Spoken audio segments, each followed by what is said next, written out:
సూత్రం అండి వృద్ధి సంధి.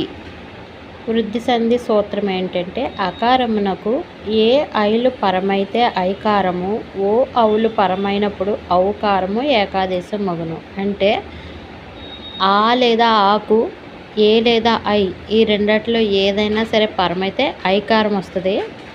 అదే ఆ లేదా ఆకు, ఓ లేదా ఔ ఈ రెండిట్లో ఏదైనా పరమైనప్పుడు ఔకారం వస్తుంది.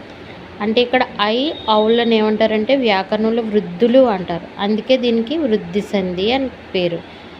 ఇంకా వివరంగా చూసుకుంటే ఏకైక, ఇలా చూడండి, ఏక ప్లస్ ఏక అంటే ఇక్కడ ఏమొచ్చింది, ఒక అచ్చు ఆ ప్లస్ ఏ, కా అంటే కా ప్లస్ ఆ కాయే కదా, సో అందులో ఆ ప్లస్ ఏ ఐ అవ్వింది. సో ఇదేమైంది, ఆ ప్లస్ ఆ లేదా ఆకు ఏ లేదా ఐ పరమైతే ఐకారం వస్తుంది కాబట్టి ఏకైక. సో ఇది వృద్ధి సంధి. అలాగే సకలైక్యము, అలాగే పరమౌషధము, వనౌషధి, గంగౌగము, ఇంకా ఇలాంటివి ఏమన్నా వస్తే కూడా అది అంటే ఏకైక, సకలైక ఇలాంటివి ఏమన్నా వస్తే అది వృద్ధి సంధి అని గుర్తుపెట్టుకోండి.